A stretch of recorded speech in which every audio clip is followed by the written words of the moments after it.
Hello class 9। आज हम बात कर रहे हैं पॉलिनोमियल्स के काफी इंपॉर्टेंट क्वेश्चंस की। और देखिए हमारा क्वेश्चन नंबर 1 जो है वो क्या कहता है। तो क्वेश्चन नंबर 1 में लिखा हुआ है show that x is equal to 1 is a zero of the polynomial 3x cube minus 4x square plus 8x minus 7। हमें ये प्रूफ करना है कि हमारे को ये जो पॉलिनोमियल गिवन है x इज इक्वल टू 1 इसका जीरो है या नहीं। तो हमारा पॉलिनोमियल है क्या, हम अपने पॉलिनोमियल को लिख लेते हैं। तो हमारा जो पॉलिनोमियल है वो है 3x cube minus 4x square plus 8x minus 7। और हमें बोला गया है कि जो x इज इक्वल टू 1 है यह इसका जीरो है या नहीं है। तो अगर हम x की जगह 1 रख देते हैं तो यहां भी 1 आ गया, यहां भी 1 आ गया, यहां भी 1 आ गया। तो ये क्या हुआ 3 into 1 minus 4 into 1 plus 8 into 1 minus 7। यहाँ 3 आया, यहाँ 4 आया, यहाँ 8 आया, यहाँ 7 आया। 3 प्लस का है और 8 प्लस का है तो ये दोनों हो गया 11। और इधर देखे हम तो 4 भी माइनस का है, 7 भी माइनस का है, तो ये भी हुआ 11। 11 से 11 गया तो क्या हुआ 0 आ गया। तो हम ये कह सकते हैं so x is equal to 1 is the zero of polynomial. अब हम देखते हैं हमारा क्वेश्चन नंबर 2 क्या कहता है। तो उसमें लिखा हुआ है, क्वेश्चन नंबर 2 में लिखा हुआ है कि आपको पॉलिनोमियल की वैल्यू कैलकुलेट करनी है जिसमें x इज इक्वल टू -3 दिया हुआ है।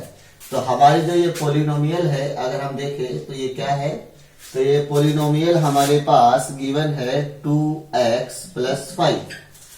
और हमें क्या गिवन है क्वेश्चन में, तो क्वेश्चन में गिवन है x इज इक्वल टू -3। तो हम अगर x की जगह -3 पुट कर देते हैं तो हम पॉलिनोमियल की वैल्यू को कैलकुलेट कर सकते हैं। सो ये हुआ हमारा 3 2 जा 6 और ये हुआ प्लस का 5। सो ये हो गया माइनस का 1।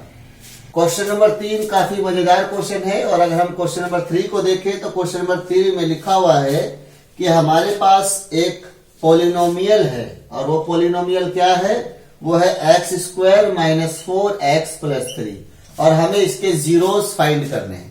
किसी भी पॉलिनोमियल का जीरोस जब भी फाइंड करने को बोला जाएगा तो हमें उस पॉलिनोमियल के इक्वल में जीरो रख लेना है। It means x square minus 4x plus 3 is equal to 0। और अब हम इस मिडल टर्म को स्प्लिट कर देंगे। हमें -4 को इस तरीके से डिवाइड करना है कि दो ऐसे नंबर्स हमें पता चल जाए जिनको मल्टीप्लाई करने पर 3 आए। तो हम क्या लिख सकते हैं इसे, हम इसे लिख सकते हैं माइनस का 3x माइनस का x plus 3 is equal to 0। -4x को हमने स्प्लिट कर दिया। नाउ इसमें से हमने अगर x कॉमन ले लिया तो ये हुआ x माइनस का 3। और यहां से अगर हम माइनस का 1 कॉमन लेते हैं तो ये हो गया x माइनस का 3 इज इक्वल टू 0। ब्रैकेट वाला आ गया x माइनस 3, बच गया हमारा x minus 1 is equal to 0। So x minus 3 is equal to 0 और x minus 1 is equal to 0। तो इस तरह से x की वैल्यू एक 3 निकल कर आई और एक x की वैल्यू 1 निकल के आई। यही दोनों हमारे पॉलिनोमियल्स के जीरोस होंगे। अब बात करते हैं क्वेश्चन नंबर 4 की। तो हमारा जो क्वेश्चन नंबर 4 है अगर हम उसे रीड करें तो हमारे क्वेश्चन नंबर 4 में लिखा हुआ है if x plus y plus z is equal to 6 and xy plus yz plus zx is equal to 11 then find the value of x square plus y square plus z square। यानी हमें दो चीजें given है। एक तो हमें ये पता है कि x plus y plus z 6 है और इतना ही नहीं हमें ये भी पता है कि xy plus yz plus zx क्या है 11। और हमको फाइंड क्या करना है, हमें फाइंड करना है x square plus y square plus z square. यानी x का स्क्वायर प्लस y का स्क्वायर प्लस z का स्क्वायर, इसकी वैल्यू हमें फाइंड करनी है। तो हम यहाँ कौन सा फॉर्मूला अप्लाई कर सकते हैं ताकि हमारी x square plus y square plus z square की वैल्यू आ जाए। तो हम ये कह सकते हैं now x plus y plus z तो हमको गिवन है 6, हमने कर दिया स्क्वायरिंग बोथ साइड। तो ऐसा करने से x plus y plus z का होल स्क्वायर हो गया और इक्वल में 6 का भी स्क्वायर हो गया। अब हम इसकी आइडेंटिटी अप्लाई कर देते हैं और देखते हैं उसके बाद क्या होता है। तो x plus y plus z के होल स्क्वायर की आइडेंटिटी हुई x का स्क्वायर प्लस वाई का स्क्वायर प्लस जेड का square plus 2xy plus 2yz plus 2zx is equal to 6 का स्क्वायर कर दिया हमने 36। Now x plus y square plus z square को हमने ब्रैकेट में रख दिया, 2 कॉमन ले लिया, x y plus y z plus z x is equal to 36। X square plus y square plus z square plus 2 multiplied x y plus y z plus z x क्या है हमारे पास 11 है, सो 11 डाल दिया हमने equal to 36। X square plus y square plus z square plus 22 is equal to 36। तो इस तरीके से x square plus y square plus z square की वैल्यू क्या आई 36 माइनस 22, और जब हम 36 से 22 को सब्ट्रैक्ट कर देंगे तो हमारे पास वैल्यू आई 14। तो इस तरीके से हमने ये क्वेश्चन सोल्व किया, काफी मजेदार क्वेश्चन था। आई होप आपको ये समझ आया होगा। अब हम फटाफट देख लेते हैं हमारा क्वेश्चन नंबर 5। तो हमारा क्वेश्चन नंबर 5 कहता है if 3x minus 4 is a factor of the polynomial px is equal to 2x cube minus 11x square plus kx minus 20, then find the value of k। इसका मतलब हमें 3x minus 4 factor दिया गया है और साथ साथ हमें जो पोलिनोमियल है वो भी गिवन है। तो हमारा जो पोलिनोमियल है वो है 2x cube minus 11x square plus kx minus 20, और जो हमारा फैक्टर है वो क्या है हमारा 3x माइनस 4। अगर हम इसे इक्वल टू 0 ले तो यहां से हम x की वैल्यू कैलकुलेट कर सकते हैं। तो हमारे x की वैल्यू क्या हो गई 4/3। इस x हमारा 4/3 आ चुका है। जब हम इस x की वैल्यू को पोलिनोमियल के अंदर हर x की जगह पुट करेंगे तो हमारे पोलिनोमियल का रिमाइंडर 0 होगा। सो हम अब पुट कर देते हैं। तो क्या पुट करते हैं हम x की जगह 4/3, तो यहां होगा 4/3 की पावर 3, यहां होगा 11 4/3 की पावर 2 प्लस k, यहां होगा हमारा 4/3 माइनस 20, और इक्वल में हम क्या रख देंगे 0। तो इसको सिंप्लीफाई कर दिया हमने। तो 4 की पावर 3 हुई 64 अपॉन 3 की पावर 3 हो गई 27, 4 की पावर 2 हो गई 16 अपॉन 3 की पावर 2 हो गई 9 plus 4k upon 3 minus 20 is equal to 0। अगर हम इस पूरे का एलसीएम लेते हैं तो पूरे का एलसीएम लेने पर हमारे पास यहाँ क्या आ गया 27, और 64 इंटू 2 तो हमारे पास पहले से ही पड़ा हुआ है, यानी ये हमारा 4 2 जा 8 6 2 जा 12, और यहां पर 11 और 16 है हमारे पास पहले से ही। 9 के टेबल में 27 3 टाइम्स आता है, इसीलिए इसके अंदर 3 भी मल्टीप्लाई हो गया। 3 के टेबल में 27 9 टाइम्स आता है, इसलिए 4k के अंदर 9 भी मल्टीप्लाई हो गया। और ये 20 है, इसके अपोज में अगर हम 1 मान ले तो 1 के टेबल में तो 27 कितने टाइम्स आता है 27 टाइम्स, तो इसमें हमने 27 मल्टीप्लाई कर दिया इक्वल टू 0। अब ये अपोन वाला 27 इधर भेज देते हैं हम, और हमारी वैल्यू क्या हो जाएगी इधर आके 0 हो जाएगी। बाकी सारी वैल्यूज को सिंप्लीफाई कर लेते हैं। तो ये हो गया हमारा 128, 11 इंटू 16 इंटू 3 हुआ हमारा 528, और ये हो गया 4 9 जा 36 के, और इसको भी इंटू कर लेते हैं। तो ये हो गया हमारा 7 2 जा 14 2 2 जा 4 5, सो 540, और इक्वल टू में क्या आ गया 0। नाउ 28 पॉजिटिव है और ये दोनों वैल्यूज हमारी क्या है, नेगेटिव है। इनको हम जोड़ते हैं और 128 से सब्ट्रैक्ट करते हैं तो देखते हैं हमारी वैल्यू क्या आती है। माइनस कर देते हैं तो हमारा आया माइनस का 940 प्लस का 36k इज इक्वल टू 0। तो 36k इक्वल टू हो गया 940 और हमारा k की वैल्यू क्या आ गई 940 अपॉन 36। नाउ k की वैल्यू इसको हम डिवाइड कर देते हैं, देखते हैं क्या आया। इसे हम डिवाइड कर देते हैं तो ये कितने से जा रहा है, 4 2 जा 8, यहाँ आ गया 1, 4 3 जा 12 और 4 5 जा 20, यहाँ हो गया 4 9 जा 36। सो ये हमारी k की वैल्यू आ गई। क्वेश्चन नंबर 6 काफी मजेदार क्वेश्चन है और अगर हम क्वेश्चन नंबर 6 को रीड करते हैं तो इसमें लिखा हुआ है कि हमें फैक्टराइज करना है और हमें गिवन है a square plus b square plus 2 bracket में a b plus b c plus c a. तो देखें हम इसको कैसे सोल्व करने वाले हैं।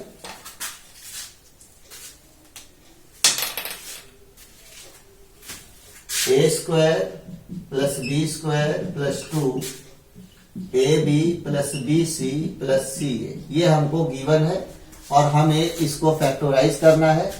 सो फैक्टराइज करने के लिए हमने लिखा a square plus b square plus, ये ब्रैकेट ओपन कर दिया तो ये हो गया हमारा 2ab plus 2bc plus 2ca। Now अगर हम इसको ध्यान से देखें तो a square plus b square plus 2ab एक आइडेंटिटी फॉर्म कर रहा है, ये बन गया a प्लस बी का होल स्क्वायर और इधर से अगर हम देखें तो अभी भी 2bc प्लस 2ca बचा हुआ है। तो ये हो गया a प्लस बी का होल स्क्वायर और यहां से हमने दोनों में से 2 भी कॉमन ले लिया और दोनों में से c भी कॉमन ले लिया तो 2c जाने पर यहाँ b बच गया और 2c जाने पर यहाँ a बच गया। यह है a प्लस बी, यह b प्लस है तो a प्लस बी का whole square plus 2c, b plus a को भी हम a प्लस बी लिख सकते हैं। सो हमने लिख दिया। अब a प्लस बी यहां से भी और a प्लस बी यहां से भी, दोनों जगह से a प्लस बी हमने कॉमन ले लिया तो यहां से एक a प्लस बी बच गया, यहां से अभी भी 2c बचा हुआ है। तो इस तरीके से a प्लस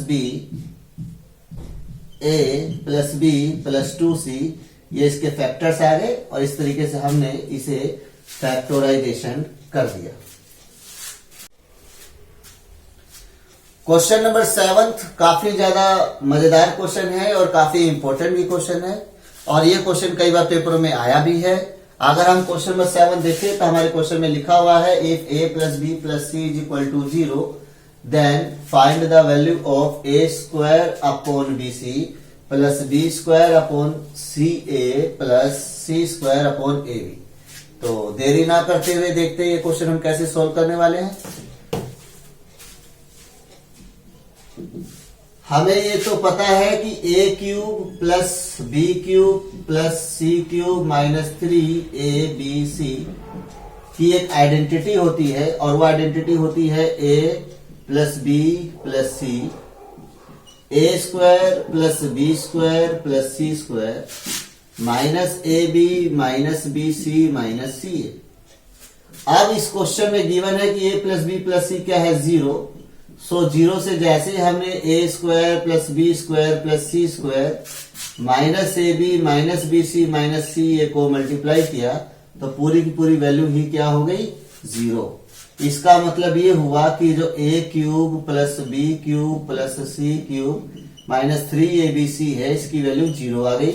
माइनस 3abc को इधर भेज देते हैं तो a cube plus b cube plus c cube की वैल्यू आ गई 3abc। अब ये मटेरियल जो हमने निकाल लिया, अब हम देखते हैं इसे हम यूज कैसे करते हैं। तो जिस क्वेश्चन की हमें वैल्यू निकालनी है वो क्वेश्चन हमारे पास क्या है, a square upon b c plus b square upon c a plus c square upon a b. अगर हम नीचे एलसीएम लेते हैं बीसी का सी ए का ए बी का, ये हो गया ए बी सी। सो यहाँ बीसी है जबकि एलसीएम ए बी सी आ रहा है तो ये जो ए है ये इसमें मल्टीप्लाई हो गया, ये बन गया ए क्यूब ऐसे ही सी ए है, जबकि एलसीएम ए बी सी है, तो जो बी है वो ऊपर मल्टीप्लाई हो गया तो हो गया बी क्यूब। यहाँ पर ए बी है, जबकि एलसीएम ए बी सी है, तो जो सी है वो मल्टीप्लाई हो गया ऊपर तो हो गया सी क्यूब।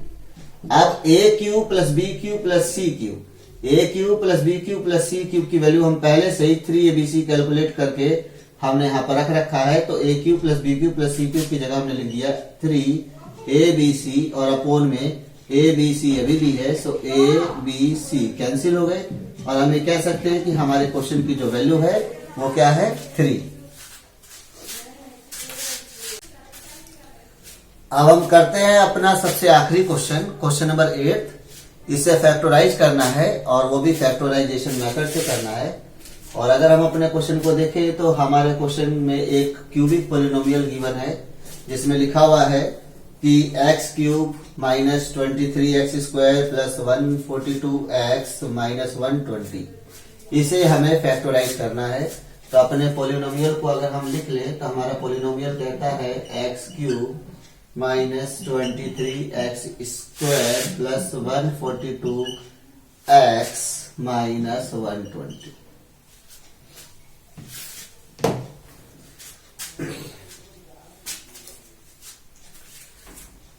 जब भी इस तरीके का कोई पॉलिनोमियल आता है क्यूबिक पॉलिनोमियल और इसे कहा जाता है फैक्टराइज करो, तो फैक्टराइजेशन करते समय हमें हीट एंड ट्रायल मेथड का यूज करना होता है।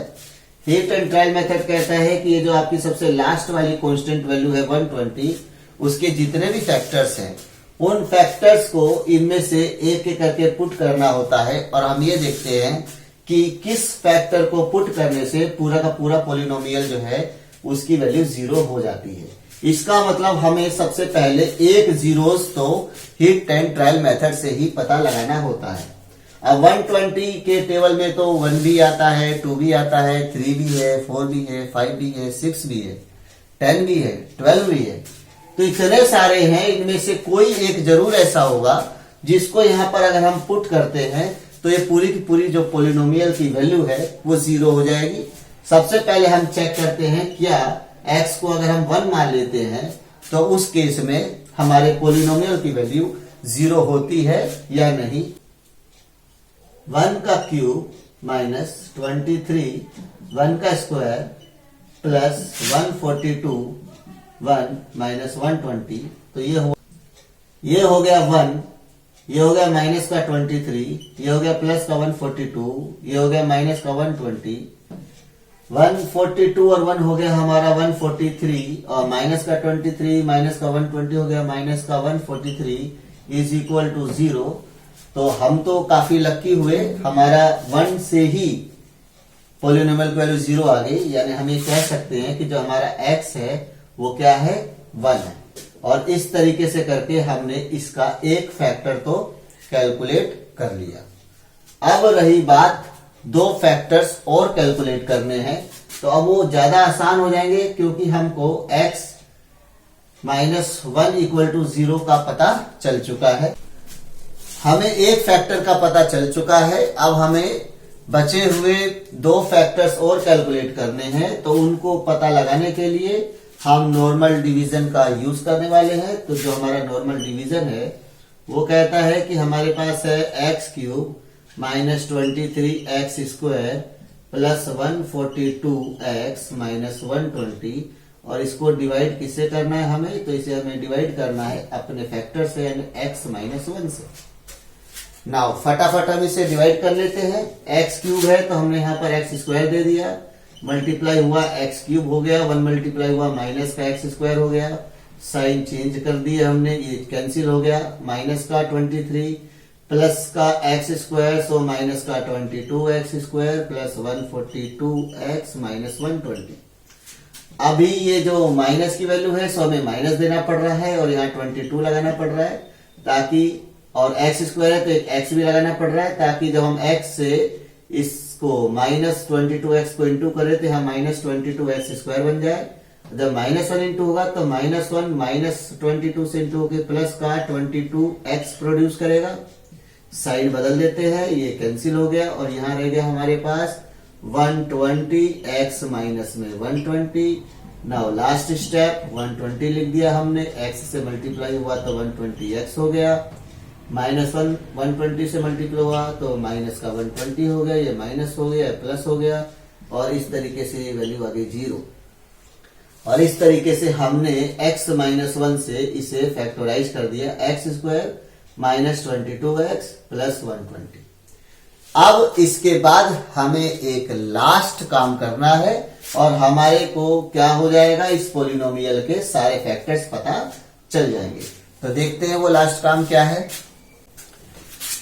तो जैसा कि आप लोग देख सकते हैं, डिवाइड कर दिया हमने पोलिनोमियल को, और डिवाइड करने के बाद हमने ये पाया कि हमारी जो पूरी की पूरी वैल्यू है ये इससे डिवाइड की गई है, और ये हमारा क्वेश्चन आया है, रिमाइंडर हमारा 0 है। सो हम कह सकते हैं कि हमारी जो ये पूरी की पूरी जो पोलिनोमियल है ये कैसे डिवाइड हो चुकी है, x -1, और यहां पर क्या है हमारे पास x² -22x plus 120।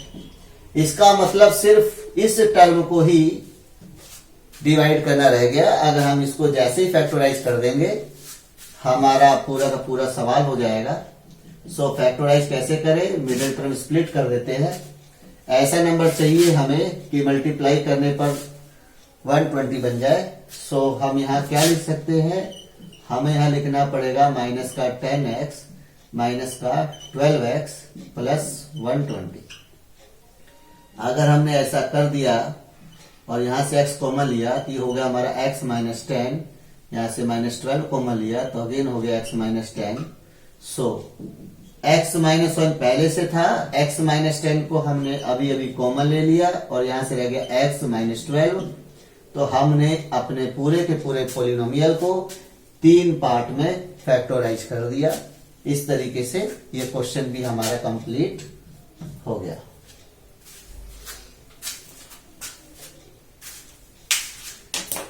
I hope आप लोगों को पोलिनोमियल्स के क्वेश्चंस समझ आए होंगे और पसंद भी आए होंगे। हम अक्सर इस तरह के क्वेश्चंस आप लोगों के लिए लेकर आते ही रहते हैं, इसीलिए अगर आप लोगों को हमारे पढ़ाने का तरीका समझ आ रहा है तो आप हमारे चैनल को सब्सक्राइब जरूर करें, लाइक करें, शेयर करें। तब तक के लिए नमस्कार।